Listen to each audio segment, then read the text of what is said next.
Hi, I'm Mike Hart, the Transformation Director of the URC's North Western Synod. I'm here to introduce this film about how our living stones can make a living church. The North Western Synod of the United Reformed Church has adopted a strategy called A Church with People at the Margins to guide its work. This strategy prioritises our mission to focus on working with people who are poverty experienced and marginalised in our local communities. This short film draws on the experience of 4 of our churches who are looking at how their buildings can be better used to support the needs of their particular communities. In these short pieces, we will explore motivations for the work and what this means for future life of the church with its local community. In the first 2 examples, we will explore changes that 2 of our local churches have already made to the use of their buildings to better engage with their community. Shortly, we will hear about a long-term partnership reflecting a lease for building use between a church and their local food bank. Firstly, we will visit a church who took the opportunity to remodel the front of their town centre church to develop their community cafe and place of welcome.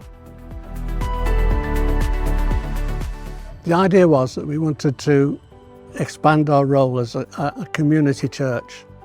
Now, prior to this, the doors at the front of the church were solid oak and they were closed all week apart from an hour on a Sunday. If you were just an ordinary person travelling up and down the main road, you'd think we were closed. We decided we would go for glass doors, which we have. So now when we have things like these coffee mornings on and the other activities in here, people can actually walk, as they're walking down the road, they actually see it. They can see through, they can see and they can see the church is alive.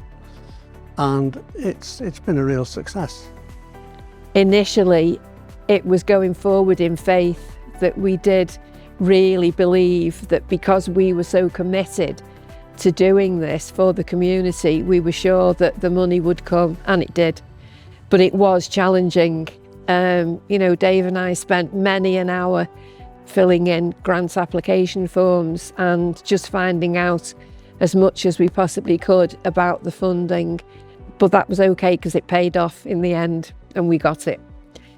It's more than met anything we thought it was going to be. We just can't believe how successful it has been.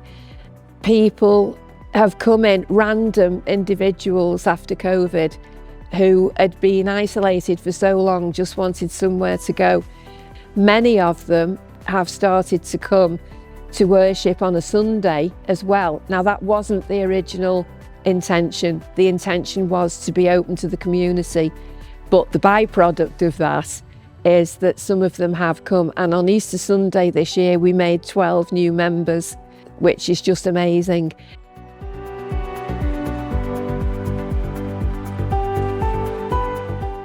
The food bank was set up initially about 10 years ago. They'd received notice to quit from their last temporary accommodation. That was seen as an opportunity for our church to offer them a home effectively. We decided that we could offer them what was the annex, the building that you see here, and obviously we were delighted to be able to do so. Previous to that, this building, initially it had actually been a scout hut, and it then moved to becoming more of a drop-in centre for the homeless. So the drop-in centre moved to a small part of the church hall, freeing up this space, the annex, to enable the food bank to move in. The benefits, I think, operate for both sides of the agreement, and obviously the main one is certainty. For their clients, people knew where the food bank was rather than a somewhat itinerant existence they'd had before then. They could make adjustments to the premises to fit in with their operation as well. The church has the reassurance of knowing that the building is well cared for, is decorated, is looked after, is heated, and at no cost to the church. It's a very visible reminder to the congregation and to other people visiting the church of just the needs of so many people within society. So we visited 2 partnerships between church and local community that are bearing fruits for both partners. For the second pair of churches, we will hear examples from projects that are still in their early stages of development, but are intended to leave a lasting legacy for the church in its local community. Firstly, we explore the motivations to develop a church to make better use of space for a smaller congregation and to free space to provide affordable housing in an area where this is at a premium for local families.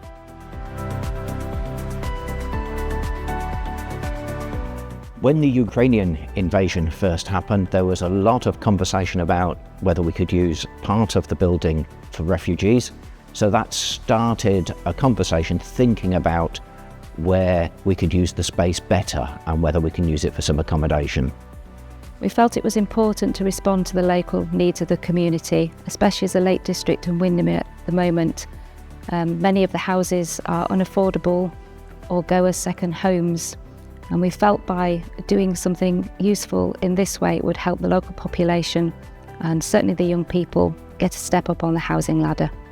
Longer term, it means we'll have a partner on the campus, which means that maintenance of the whole of the space, outdoors and in, will be shared, and we can right-size the building for our ongoing congregation, which means that we'll have a longer, better life here, witnessing as part of a faith community in this busy part of the world. After COVID, there was so much need for relationships and support and encouragement. We really wanted to share values together. Now there are about 30 different groups and organisations that share the church building, and so it's a church and community hub. Being in this building, we get a lot of support from the wider volunteers of the Dandelion group. For me, God's work that we're doing is present every day because we're supporting people and helping people. We quite substantially adapted our building. It just made sense. It's a shared operation on this site. And I think it's lovely because then we all share that responsibility together and that ownership around money, and around buildings and around where are the gaps in what we offer together. I think it's really important to have a church and community and Christian presence in this part of Wythenshawe, in Woodhouse Park, because God is at work already, and part of the job of the church is to join in. Dandelion is really helping us to see what church could be and what church could mean for the future. The understanding here is that it's not only that small worshipping community on a Sunday morning that's church. The spiritual and emotional and physical well-being of the community, that's church too.